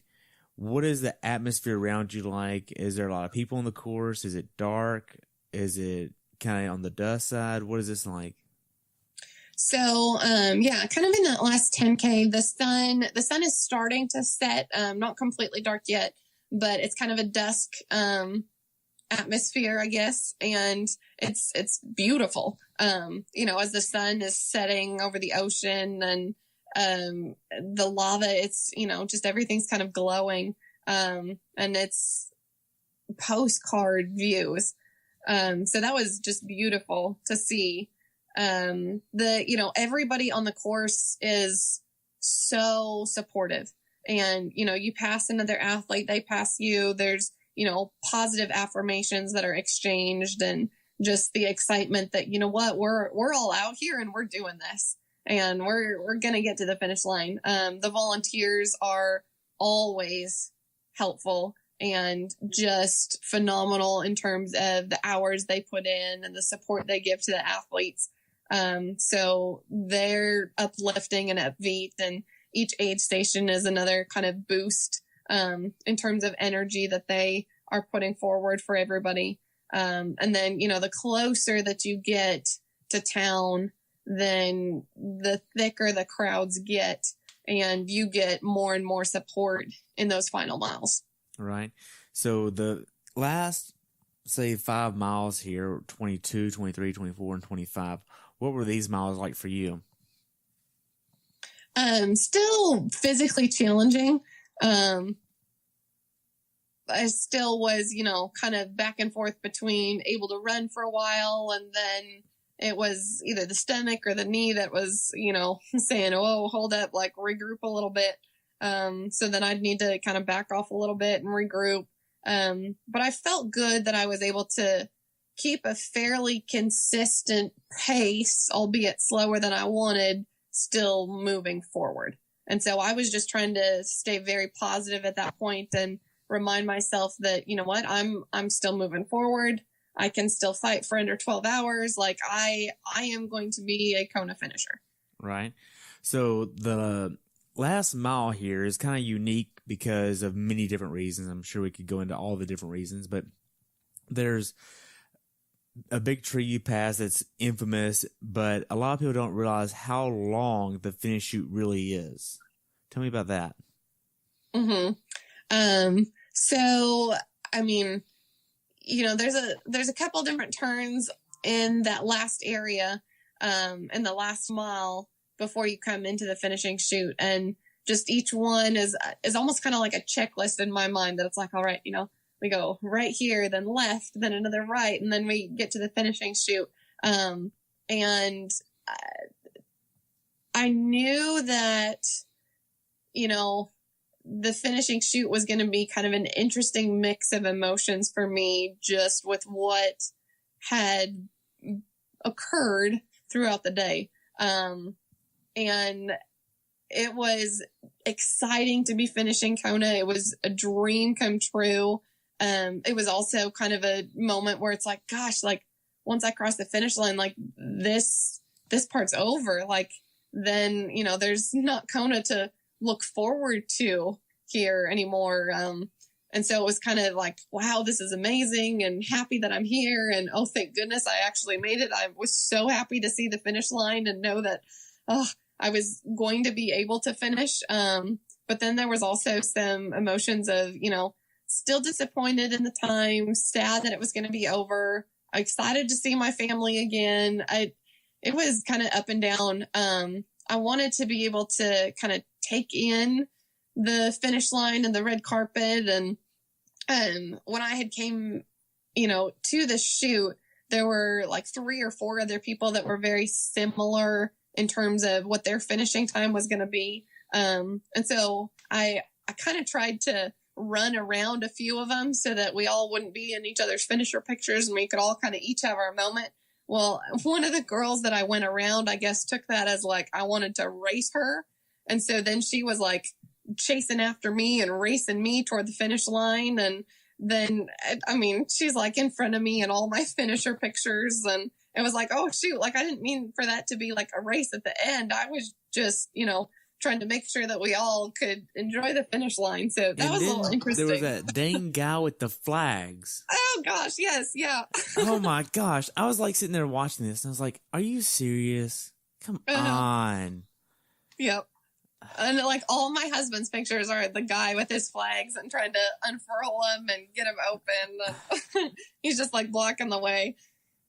Man, I'll be glad when they say you can't have flags to finish with. That's really one of my pet peeves. Like, stop the madness.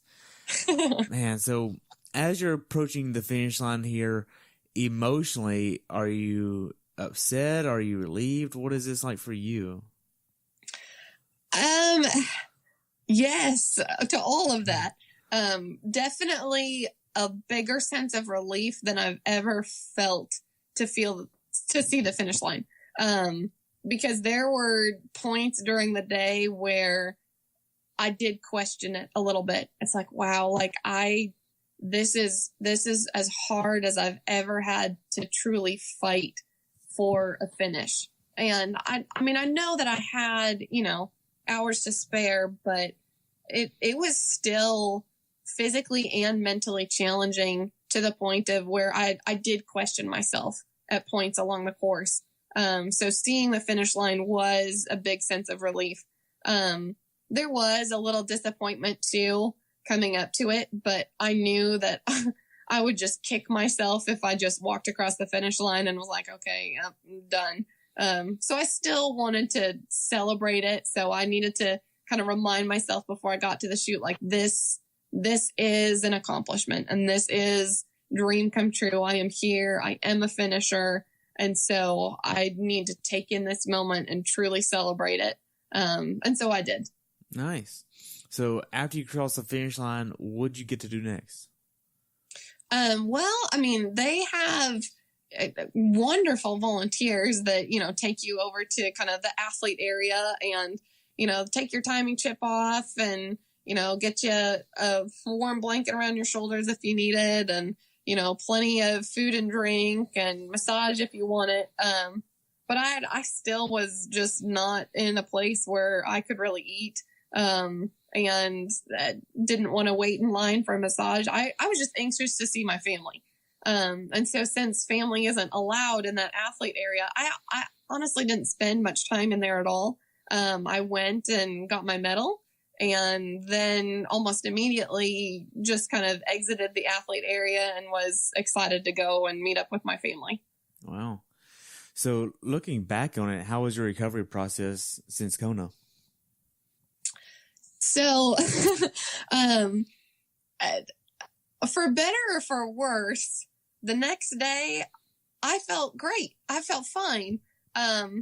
Which in one sense is frustrating because you wake up the next day and it's like, okay, I should be, wrecked and sore and gave it my all and my body is tired.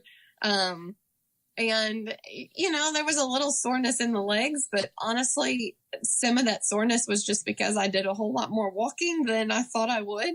And so my hips were a little more sore from the way that I was walking and kind of catering to my knee more than anything. But I felt great the next morning. So in one sense, that was a blessing because then like my brother, sister-in-law, husband, and I were able to, go and walk around and have a vacation morning together. And there were no limiting factors in what I could do. They didn't have to walk slowly so that I could keep up or, put me on a bike or scooter or anything. So I was able to, enjoy those next few days thoroughly because I did not push myself to an extent that would limit me from kind of walking around and enjoying those days. That was a little frustrating too, because it's like, oh my gosh, like I feel fine today. I should not feel fine if I just raced in Kona. But I was still going to respect that I did a long course event. And even if, race day wasn't as taxing on my body as I anticipated it would be, there were still months and months of training that went into that preparation. And so I took an entire week completely off. I was still active in terms of like walking around, but I did not do any training for an entire week. So I enjoyed the couple days of vacation that we still had left there. Thursday, Friday, when I got back to work, were pretty busy, just having been gone for almost 2 weeks. So I was able to, stay late at work and make sure that I got myself caught back up. It was the end of the grading period as well. So I needed to make sure that all my grades were finalized and ready to be submitted for the first term.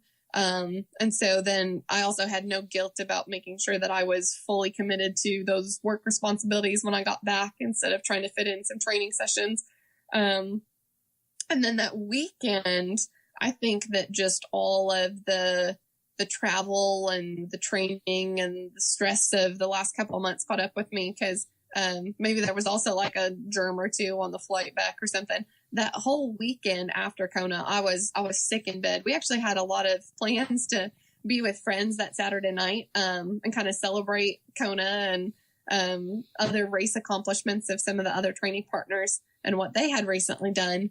But we were on the couch and just kind of quarantined at home because neither my husband or I was feeling good. So, took an entire week off of any training. That second week after Kona, I was doing some light activity. So I was really proud of myself. It only took me a week to get back in the pool and start swimming again. So my first workouts back were yoga and strength training and swimming. So kind of some of my weaker areas I focused on right away as my first sessions back. Did some easy biking. I waited a whole 2 weeks to run, just to kind of really let some of the inflammation in my knees settle down. And so I tested out my running 2 weeks post Kona with a local 5K.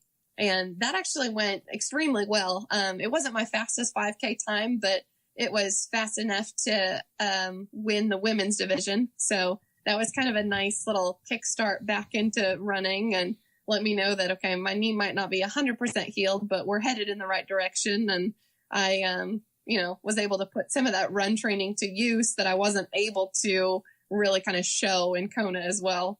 And then, since then, I'm kind of back into a training routine. It's certainly not the number of hours or the intensity right before Kona, but still kind of maintaining what I've built and making sure that I can kind of shift the focus, take out some of the longer hours and focus more on the speed and the strength building over the winter months.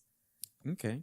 What about emotionally? How did you recover emotionally from this? Because this obviously wasn't the day that you wanted. Going from 10:20 to 11:52, that's over an hour and a half difference there. And mentally, that was a big blow to your ego and expectations of what you know that you could do versus what you did do. And how did you recover emotionally from this? I would say that, my family and my training partners have been the biggest support system. And, I've realized further and further removed from the race that, it really only is me that's disappointed in the time. For everybody else, they're still excited to hear about the experience. They're still excited to hear what I've learned from it. It's made me more empathetic as a coach as well. I was down in Waco last weekend supporting my athletes that were racing there. And one of my athletes kind of went through a very similar situation that his training has been on point and he was ready to just dominate in Waco and it didn't come together for him. And, he's walking along the course and he said, I'm embarrassed and I'm frustrated. And it's like, I get it. I know where your mental headspace is right now. And that helped me as well, because it's like, okay, there were things that I needed to learn from Kona and maybe this was one of them. I will say this, that, yesterday I, kind of last minute entered into a local half marathon, and probably one of the things that has helped me mentally bounce back more than anything have been these past few weekends of running, because one of the things that was hard for me is, the number of hours that I put toward this goal that I didn't get to see come together. And, it was hard to know how much I had devoted to my preparation to not see the result of that. But 2 weeks ago, I was able to win that local 5K. And then yesterday, I was actually able to win the women's division of the half marathon. And it was like, okay, that training wasn't, all for nothing. It wasn't that I was underprepared going in. I just had some hurdles that I encountered on the day. And I'm able to move forward from this and learn from it and see where this journey is going to take me next. Wow. So what's next then? This journey that you're talking about, what's next? Well, that's the exciting thing. I don't know yet. I've been talking a lot with Coach John about what is next. And part of my problem is that I want to do everything. I want another run. I want another shot at Kona. I'm interested in gaining additional speed and strength so that I can, participate in more of the local short distance events. Like sprint and Olympic distance racing is not my forte, but I would love to become more involved in some of the local races here. But on the flip side of that, I have always had an interest in the Leadville 100 foot race.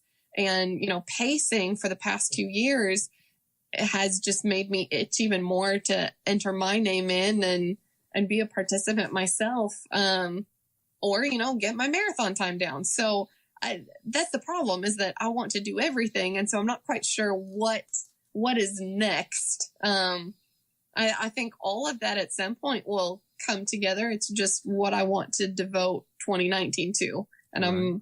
I'm not quite sure what that looks like yet. Wow. So as far as Kona goes, what are some tips and tricks, or even some places that first timers that are going next year should go and see and experience? Oh, wow. Oh, gosh. There's so much.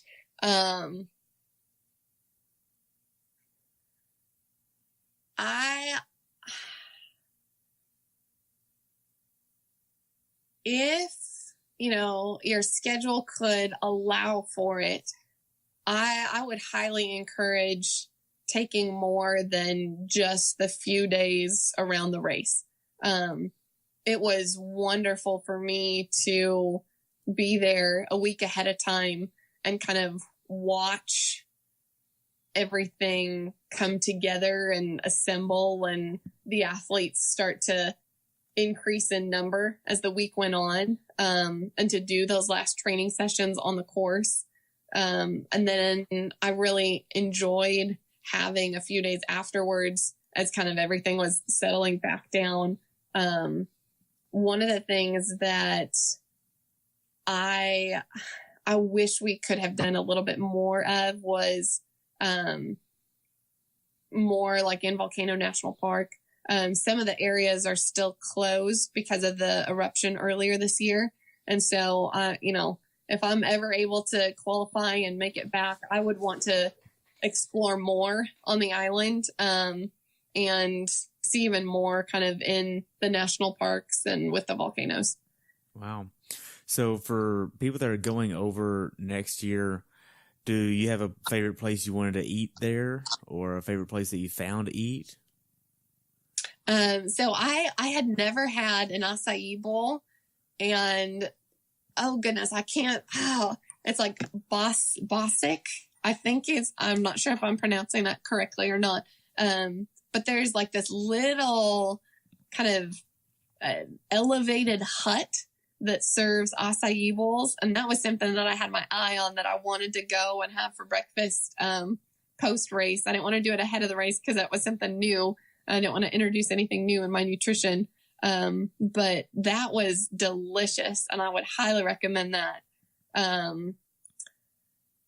And then I know it's a popular spot, but Daylight Mind Coffee, I mean, great coffee, and I'm pretty sure we ate there like 2 or 3 times for breakfast and lunch.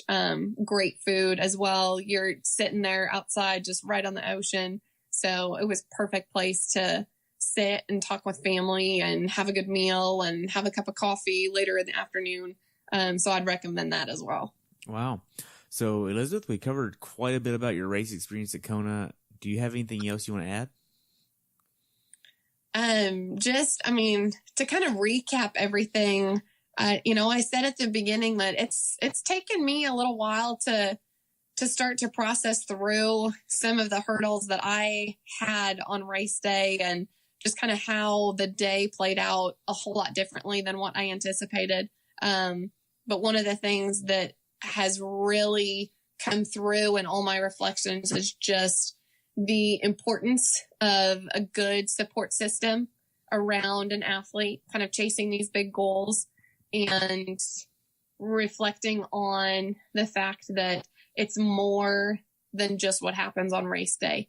And so, for all the athletes out there and anybody listening, make sure that you are telling your support system how much you love and appreciate them for all that they're helping you accomplish. And just keep in mind that, setbacks occur, and they make us stronger, and they teach us lessons, and that doesn't have to be the end of the chapter. And we've got more ahead of us. Wow. So how can athletes follow you? So I am on Instagram as EJAY 8909. Also on Facebook. And then if you're looking into like triathlon coaching, you can look at TriDot, and I've got a profile there with kind of my coaching philosophy and how TriDot partners with coaches for the best training. Wow. So being that this is your third time on, I would just like to ask you a little something different to conclude the episode. And that's if every athlete that's going to participate in triathlon next year had a headset on, and you had a microphone to tell every single triathlete getting into the sport next year one message, and they would learn something from this one message that you would be telling them, what would that message be? So honestly, that message wouldn't be technical or really triathlon related at all. I would tell them all to be grateful, because that carries over into our everyday lives, even outside of sport. I think that, being grateful for the opportunities that we have, and being grateful for the people that support us in those pursuits is top priority. And so, it's not necessarily technical information or specific to triathlon or anything with technique or race strategy. But I think that, being grateful is something that we can carry into all aspects of our life, and something that has been highlighted even more for me after this Kona experience. Wow, that is awesome. So Elizabeth, just thank you so much for coming back on, spending some more time with me, and I've really enjoyed talking with Kona about you. This has been eye-opening. I've taken so much notes on this. Thank you so much for allowing me to dissect your race with you. It's been great. Well, Terry, thank you so much. I really appreciate what you're doing, and I just really am thankful for the opportunity to visit with you. You're more than welcome, and I look forward to having you back on next year after Leadville, it sounds like, and we'll talk then, okay? All right, sounds good. Awesome. Have a good day, okay? You too. Thanks for tuning in today. I hope you were able to learn something from today's episode. If you enjoyed the show, please take a minute to leave a review on iTunes or share it with a friend. Be sure to subscribe so you never miss an episode. If you'd like to see pictures from this athlete's race, learn more about who I am, what I'm doing, or be on the show yourself to share your story, check out my website at CoachTerryWilson.com. Until next time, continue the pursuit.